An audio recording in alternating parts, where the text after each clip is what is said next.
Her private secretaries or her press secretary would get a note scribbled on the back of a used envelope or on a piece of scrap paper, because she was a great keeper of candle ends. I was making a hat out of pheasant feathers, and I was doing a fitting, as it was up in Sandringham at this point, and I said, these feathers are from Paris and these are from England, and these are the ones that I'd like to use. She said, are you trying to tell me that they're very expensive? I said, you got it in one. And she said, I have plenty of pheasants up here.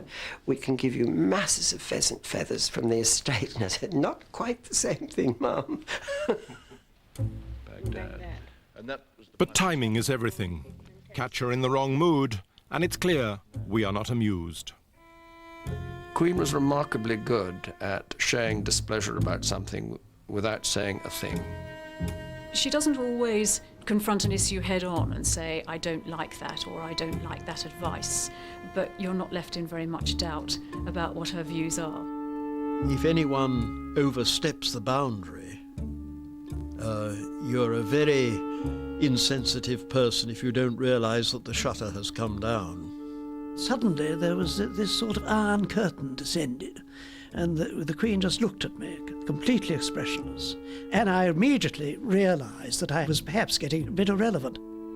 I always used to say it's a Riyar look. She's got a Riyar look today, so you tread very warily. It's pretty devastating, actually. One story which captures her playfulness is about the Gillies ball at Balmoral. Bill Meldrum was nervous when he got his first invitation, but a colleague who was a veteran of these things reassured him. He said, look, I've been here 26 years. The Queen, I've never once been asked to dance with the Queen. What chance have you got? You've only been here 1 year. So that gave me a bit of courage. We sent home, got my suit, and my wife and I went off to the Gillies ball. Halfway through it, the equerry come up and he said, oh, the Queen would like this dance with you, Meldrum. And I said, oh, I can't dance it, and I took off out of the dance hall. I wasn't a good dancer, and I didn't want to embarrass her. Later on in the evening, the Duke come up and he said, what went wrong on the hill with the dogs today? And I said, nothing. Oh, he said, the Queen said something went wrong. You better go and see her about it. And of course I thought, oh, this is my territory, I can talk about dogs, no bother, it's not dancing. And I walked across, and the Queen just said to me, this is the Gay Gordons, and don't tell me you can't do it. And that was it.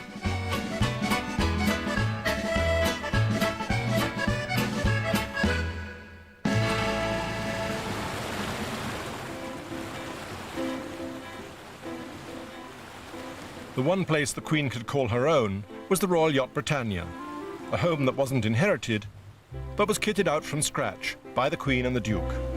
Britannia would go at this 45-degree angle, and then another great hurdle of water would come, and she'd go that way.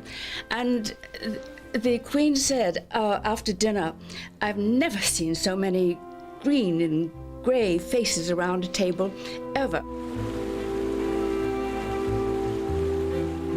Yes, there was a bit of a bump, I think, on that journey across. It was a 4-day passage, and I think probably for about 8 to 10 hours or so, we had a bit of a blow and a bit of a rough crossing. She had about 20 yards of chiffon around her neck, because we wore evening, we dressed for dinner. When she goes to leave, just as she reaches the sliding door, Britannia goes again, ugh! And she grabs hold of the door, puts her back against it, and so goes with the door, and there's 20 yards of chiffon going out, and she says, whee!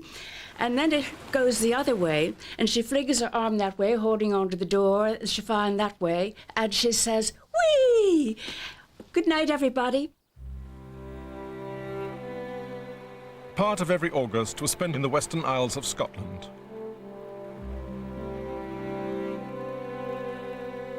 Few official engagements, just the occasional spontaneous visit ashore.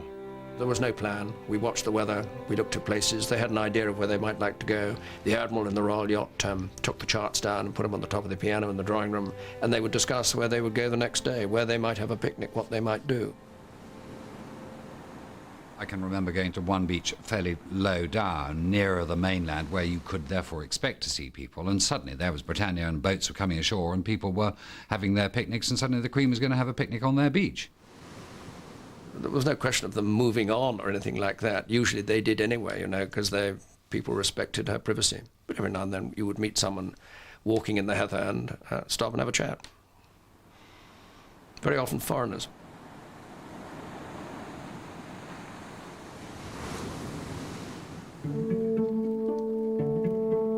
The Queen seldom takes her holidays abroad, but these pictures from her own cine camera record a few days off on a sheep farm in New Zealand during her world tour after the coronation.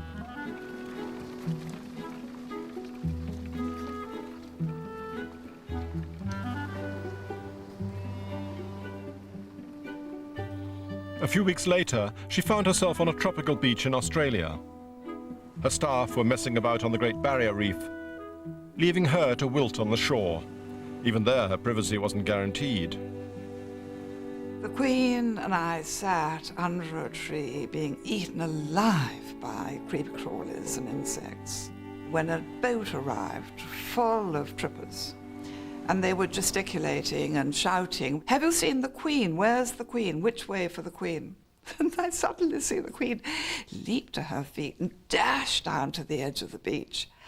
And she pointed to the far end of the island, yelling, "She went that away, she went that away." And then she jumped up and down on the beach with joy when the boat disappeared round the corner. Brushes with the unexpected are rare, but she relishes them when they come. In 1981, she was caught in a blizzard en route from Gloucestershire to Windsor. By about 2 o'clock in the afternoon, it was really heavy. It got to the stage where it was drifting across the roads. The Queen's chauffeur pulled into the Cross Hands Hotel in Old Sodbury.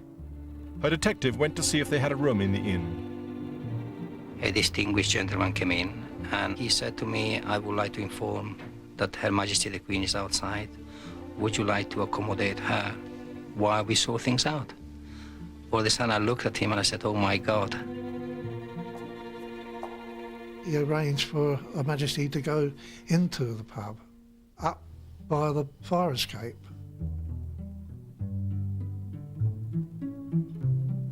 It was at Angus Steakhouse as well. She ordered everything what there was on the menu, and we served her. I did serve her.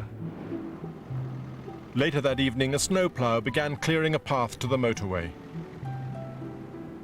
We did expect to stay at the inn till the morning, but the Queen wanted to make a move, and we managed to make it to Windsor, arriving at Windsor about 1:30, 2 o'clock in the morning. And then the next day, newspaper reporters and photographers were still waiting outside the pub, waiting for Her Majesty to come out. They didn't realise that we'd left during the night.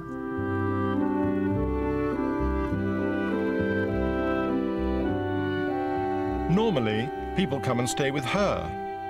He's amazed by the size of everything. That's what amused me. Well, the rooms? Yes, and he goes around, there's only 2 English words, quite interesting words, and he goes around looking, you know, at everything. It's Good heavens, you could manage. Well, it's further than that, but...